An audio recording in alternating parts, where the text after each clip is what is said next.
وہ چیز نہیں ہے. دور سے بڑا اچھا لگتا ہے, قریب سے دیکھو نا تو بندہ کہتے ہیں وہ بات نہیں ہے. کہا محمد عربی کے بارے میں, کہا مبارک کیسا تھا, کہا مبارک ایسا تھا اب الناس اجملہ من بعید, کہا دور سے دیکھو خوبصورت لگتا تھا, کہا وہ احسنہ من قریب, قریب جا کے دیکھو کیسا لگتا تھا, کہا دنیا والوں کا حسن ایسا ہے, دور سے دیکھو اچھے لگتے ہیں, قریب سے دیکھو بندہ کہتا ہے وہ بات نہیں ہے. میرا مبارک ایسے ہے, دور سے دیکھو اچھا لگتا ہے, قریب سے دیکھو من چاہتا ہے کیا بات ہے, کیا بات ہے, اور کیا باتاں میرے سرکار دیا, کیا باتاں مدنی منٹھار دیا, کیا بات ہے. اس سے حسین تو اور کوئی ہو ہی نہیں سکتا. دور سے بھی خوبصورت, قریب سے دیکھو اور خوبصورتی بڑھ جاتی ہے. یہ محمد عربی صلی اللہ علیہ وسلم کا حسن ہے. کہا کیا خوبصورت ہے. اور دوری کا تصور ایک اور بھی ہے, دوری اور قرب کا تصور ایک اور بھی ہے. وہ تصور یہ ہے کہ کسی کو دور سے دیکھو تو انسان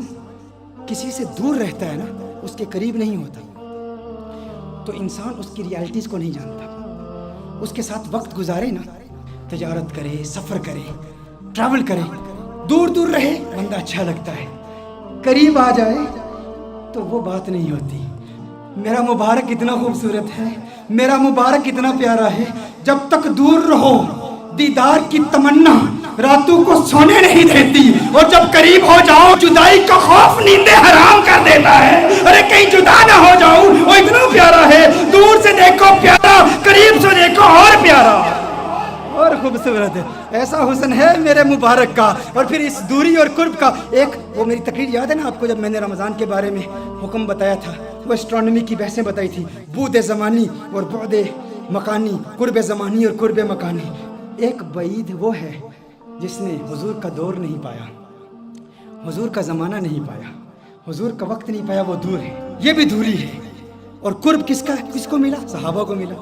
صحابہ نے حضور کو قریب سے دیکھا نا, تو صحابہ کو وہ قرب ملا, ہمیں وہ قرب نہیں ملا. میرا مبارک اتنا خوبصورت ہے کہ جو قریب سے دیکھے اسے بھی پیار ہو جاتا ہے, جو دور سے دیکھے اسے بھی پیار ہو جاتا ہے. قریب سے دیکھنے والوں نے کیا کہا, ابو ہریرہ نے محمد عربی صلی اللہ علیہ وسلم کے نور کو دیکھا, کہا ما رأیت شیئا احسن من رسول اللہ صلی اللہ علیہ وسلم. ابو ہریرہ نے میرے آقا کو قریب سے دیکھا تھا نا, جب قریب سے دیکھا تو کہا میں نے محمد عربی جیسی کوئی چیز دیکھی نہیں.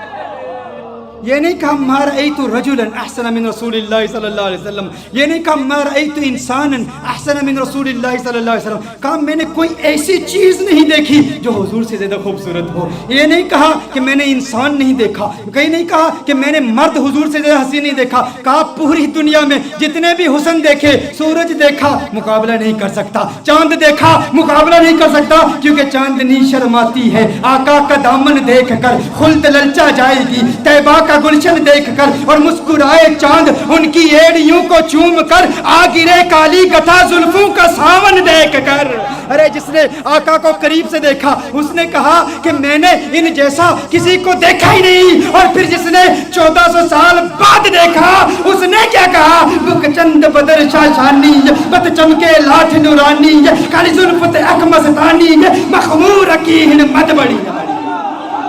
اس نے کہا اج سکھ میں طرح دی ودھیری ہے, کیوں دلڑی اداس گنیری ہے, لو لو وچ شوق چنگیری ہے, اج نینا لائیاں کیوں جڑیاں. جس نے دور سے دیکھا اس نے کیا کہا, جس نے قریب سے دیکھا اس نے کیا کہا. ایک قریب سے دیکھنے والے نے کہا تھا یتلألؤ وجہہ کتلألؤ القمر لیلۃ البدر, ارے ایسا نورانی جگمگاتا چہرہ جیسا 14ویں کا چاند ہو. ایک قریب سے دیکھنے والے نے کہا تھا وَأَحْسَنَ مِنْكَ لَمْ تَرَ قَطُّ عَيْنِي وَأَجْمَلَ مِنْكَ لَمْ تَلِدِ النِّسَاءُ, کہا ایسا خوبصورت ہے کہ کسی ماں نے ایسا خوبصورت بیٹا جنا ہی نہیں ہے, ایسا خوبصورت ہے. وہ تو قریب والوں نے کہا, اور پھر دور والے نے کیا کہا, کہا لم یأت نظیر کفی نظر مثل تو نشد پیدا جانا, جگ راج کو تاج تورے سرسو ہے تجھ کو شہید و سرا جانا, انفیت شن و سخا کا ادب ہے گیسوے پاک ہے ابر کرم پر سنہارے رم جم دو بوند ادھر بھی گرا جانا. ارے جس نے آقا کو قریب سے دیکھا اس نے کہا کہ میں نے ان جیسا کسی کو دیکھا ہی نہیں. جس نے دور سے دیکھا اس نے کہا سرتاب قدم ہے تنے سلطان نے زمن پھول, لب پھول دہن پھول زکن پھول بدن پھول. اس نے کیا کہا, دور والے نے کہا، بریلی والے نے کہا، قریب والے نے کہا کہ ایسا کسی ماں نے پیدا ہی نہیں کیا، اور بریلی والے نے کہا ارے مجھے تو پھول ہی نظر آ رہے ہیں۔ کہا کیسے؟ کہا سر تاب قدم ہے تن سلطان زمن پھول، لب پھول دہن پھول زکن پھول بدن پھول، واللہ جو مل جائے میرے گل کا پسینہ، واللہ جو مل جائے میرے گل کا پسینہ، مانگے نہ کبھی عطر نہ پھر چاہے دلہن پھول، لب پھول دہن پھول زکن پھول بدن پھول۔ کس نے کہا؟ نے کہا سر تاب قدم ہے تن سلطان زمن پھول، چشتی ملنگ پڑھ رہا، سر تاب قدم ہے تن سلطان زمن پھول، لب پھول دہن پھول زکن پھول بدن پھول، لب پھول دہن پھول زکن پھول بدن پھول، واللہ جو مل جائے میرے گل کا پسینہ، مانگے نہ کبھی عطر نہ پھر چاہے دلہن پھول، کیوں لب پھول دہن پھول زکن پھول بدن پھول، تنکا بھی ہمارے تو ہلائے نہیں ہلتا، تنکا بھی ہمارے تو ہلائے نہیں ہلتا، تم چاہو تو ہو جائے ابھی کوہ مہن پھول، لب پھول دہن پھول زکن پھول بدن پھول، لب پھول دہن پھول زکن پھول بدن پھول، سر تاب قدم ہے تن سلطان زمن پھول، لب پھول دہن پھول زکن پھول بدن پھول، دندان و لب و زلف و رخ شیخ فدائی، دندان و لب و زلف و رخ شیخ فدائی، دندان و لب و زلف و رخ شیخ فدائی، دندان و لب و زلف و رخ شیخ فدائی، ہے در عدن لعل یمن مشک ختن پھول، لب پھول دہن پھول زکن پھول بدن پھول، لب پھول دہن پھول زکن پھول بدن پھول۔ کیا بات، کیا بات، کیا بات رضا اس چمنستان کرم کی، کیا بات رضا اس چمنستان کرم کی، زہرا ہے کلی جسم حسین اور حسن پھول، لب پھول دہن پھول زکن پھول بدن پھول، سر تاب قدم ہے تن سلطان زمن پھول، لب پھول دہن پھول زکن پھول بدن پھول۔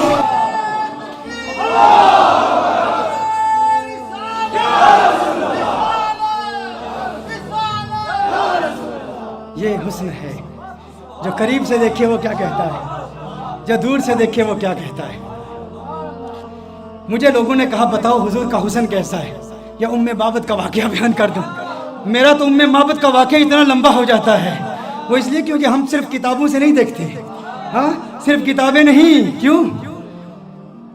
کتابوں سے دلائل دوں یا تصور میں انہیں لاؤں، کتابوں سے دلائل دوں تصور میں انہیں لاؤں، کوئی مجھ سے پوچھ بیٹھا ہے میرا محبوب کیسا ہے، رخ مصطفیٰ وہ کتاب ہے کہ محبتوں کا نصاب ہے، میرے دل کی ہے یہی آرزو دن رات اسے دیکھا کرو، صفائے دل پہ نقش ہے شکل و صورت یار کی، عشق کی ساری داستان بند ہے اس کتاب میں،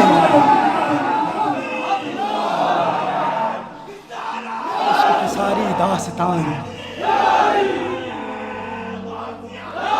عشق کی ساری داستان بند ہے اس کتاب میں، عشق کی ساری داستان بند ہے اس کتاب میں۔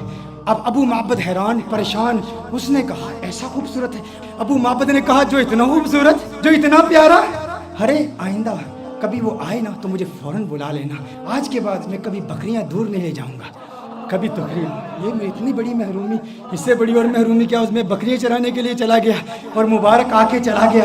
اس نے کہا ٹھیک ہے، اب بے چینی بڑھتی چلی گئی، ام معبد پتہ نہیں پوچھا، ایڈریس نہیں پوچھا، نام نہیں پوچھا، وقت گزرتا چلا گیا۔ ایک دن ایسا آیا، ام معبد اپنے بیٹے کے ساتھ اپنے گھر سے جاتی ہے، دکان پر جاتی ہے، مدینہ منورہ میں پہنچے تو اچانک بیٹے نے صدیق اکبر کو دیکھ لیا۔ کس نے کس کو دیکھ لیا؟ بیٹے نے صدیق اکبر کو دیکھ لیا۔ بیٹے نے کہا یا امّا ان ھذا الرجل الذی کان مع المبارک، یا امّا ان ھذا الرجل الذی کان مع المبارک، ماں دیکھو، ارے یہ وہی مرد ہے جو اس دن مبارک کے ساتھ ہمارے گھر میں آیا تھا۔ فوراً ابو بکر صدیق کا تعاقب کرتے ہیں، صدیق اکبر سے پوچھتے ہیں ارے تو نظر آ گیا، بتا ہمارا مبارک کہاں ہے؟ صدیق اکبر نے کہا کون مبارک؟ ابو بکر صدیق نے پوچھا کون مبارک؟ کہا ارے وہی مبارک جو گھر میں آیا تو گھر میں انوار و تجلیات کی برسات آ گئی تھی۔ بکری والا واقعہ سنایا۔ صدیق اکبر نے کہا اچھا مبارک کو ملنا چاہتے ہو؟ آؤ تمہیں مبارک سے ملا دوں، آؤ تمہیں مبارک سے ملا دوں۔ حضور اکرم صلی اللہ علیہ وسلم مسجد نبوی شریف میں بیٹھے ہیں، صدیق اکبر لے جاتے ہیں، یہ مبارک کا دیدار کرتے ہیں، مبارک کو دیکھتے ہیں، کلمہ پڑھتے ہیں، مسلمان ہو جاتے ہیں، اپنے گھر واپس آتے ہیں، ابو معبد کمرے میں آ جاتے ہیں۔ ابو معبد آتے ہیں تو ابو معبد کہتا ہے گھر کا نور بتا رہا ہے مبارک پھر آیا تھا۔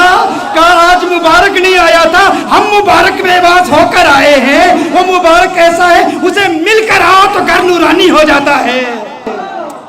پھر یہ جاتے ہیں سارے، پھر گھر والے، پھر ابو معبد بھی جاتے ہیں، کلمہ پڑھ کے مسلمان۔ اور یہ بکری، یہ 18 سال تک بکری زندہ رہتی ہے۔ یہ بکری 18 سال سیدنا عمر فاروق رضی اللہ تعالیٰ عنہ کے دور تک، جب ایک شدید قحط پڑا تھا، اس وقت تک یہ بکری زندہ رہتی ہے 18 سال تک۔ اور ایسا شدید قحط تھا کہ کنویں سوکھ چکے تھے، چشمے سوکھ چکے تھے، کہیں پانی نہیں ملتا تھا، سب نہریں بند تھیں۔ ام معبد کی بکری کی دودھ والی نہر جاری تھی، وہ نہر ابھی بھی جاری تھی۔ لوگ دور دور سے آتے، اور پھر ایک راوی کہتا ہے کہ میں نے اس بکری کی زیارت بھی کی ہے۔ یہ ام معبد کا وہ واقعہ جس نے حسن مصطفیٰ صلی اللہ علیہ وسلم کو یوں دل برانہ انداز میں بیان کیا۔ یہ تو صرف ایک روایت ہے ام معبد کی، ایسی کتنی روایات ہیں ایسی، اور پھر سارا قرآن یہی حسن مصطفیٰ ہے۔